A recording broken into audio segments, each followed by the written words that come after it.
because I know you stood up before, and you go to my right, and we'll alternate that way. Sir?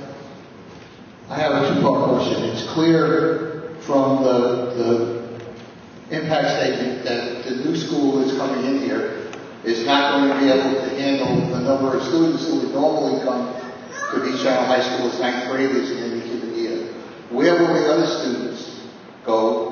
And the second part of that question is, in the light of Mayor Bloomberg's inclination to fire teachers who have been dropped from closing schools, couldn't find a job for a year, to fire them, where will the teachers go? We have a representative from the Department of Education. She's with the Human Resources, the division of the Department of Education. If you want to get Mr. Manchu.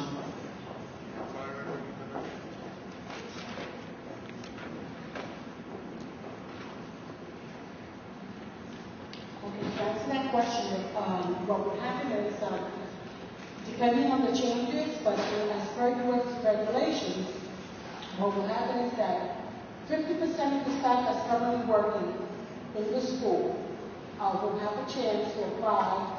Well, everyone will have a chance to apply for the new school coming in. However, 50% will have a chance of being hired only if they qualify to be hired to the new school.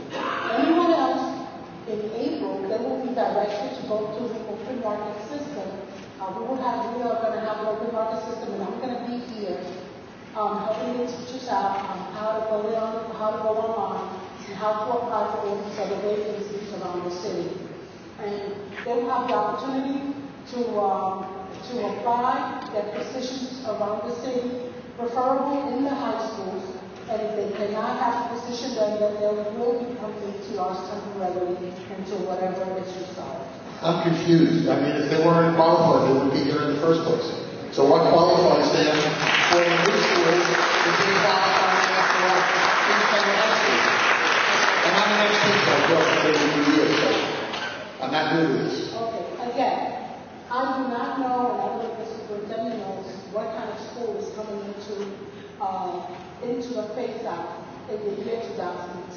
And depending on the school, the principal, they're going to have like a cabinet, and they're going to select their teachers. And the students, if the school's only going to have 400 and some odd students in 4 grades, that means 100 kids coming in the first year. Normally 325 or 350 come to Beach Channel. What's going to happen to those other 250 kids? Well, the children, if they do not remain in the building, they will be placed elsewhere if they're locked. That's not a question. No, I'm talking about new kids coming in. 100 kids every year. As we all know, there's an application process for every ninth grade student in the city of New York. They have several options, not only Beach Channel, but actually throughout the city. I understand that, but given that there is no option left in Rockaway, and that there would soon be no bus passes, what kind of option? I have a student intern who goes to this building and who says it will cost him $150 a month to travel from Ramos and Forest Hills to the Channel View School. There are a lot of parents that can't afford $150 a month to send their kids to school. Where will those kids go?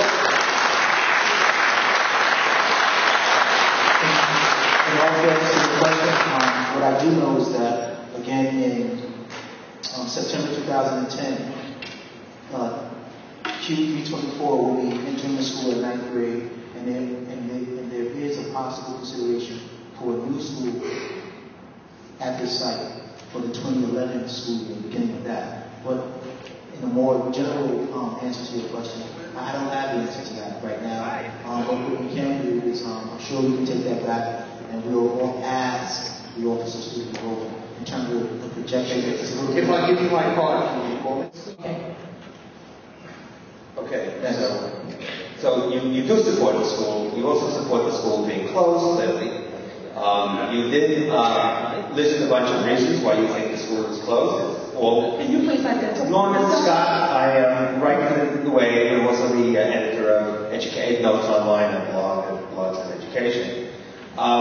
So what you didn't do was in any way talk about the responsibility on your part or the superintendent's part, or which I seem to play a lot of hopscotch with, or the Board of Education, what, you say the school's not equipped.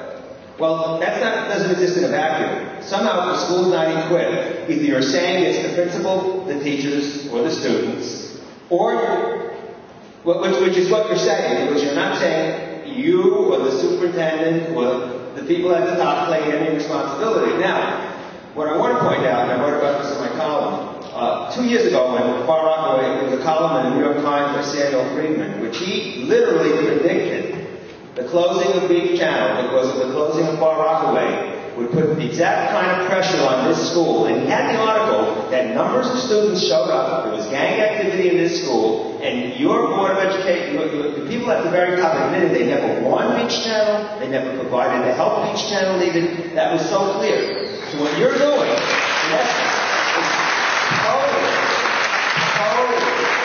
absolving yourself and all the people above you of any role or responsibility in the problems this school faces. And so I'm asking you, do you take any responsibility, or do your former superintendent who was here take any responsibility because that person was in charge? What resources do you think were denied this school that could have saved this school? I don't know the resources I could have been here. Okay, I do know that, and I'm going to speak to you as an educator and as a parent, and I know that if I had a child and the graduation rate fell to a percentage that was less than 50% over time, I would have concerns.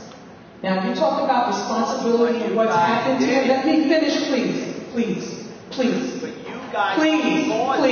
let me finish.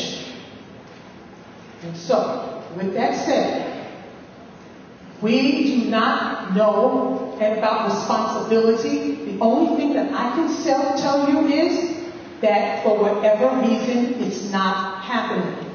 And so because it's not happening, how many more years do we just let it go? Now, if you have parents here who want to say just let it go, do we just let it go?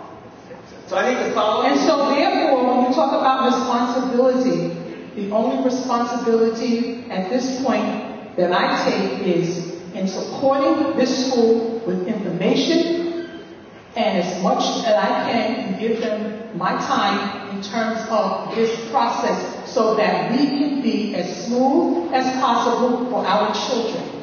But let me just follow up. Let me follow up.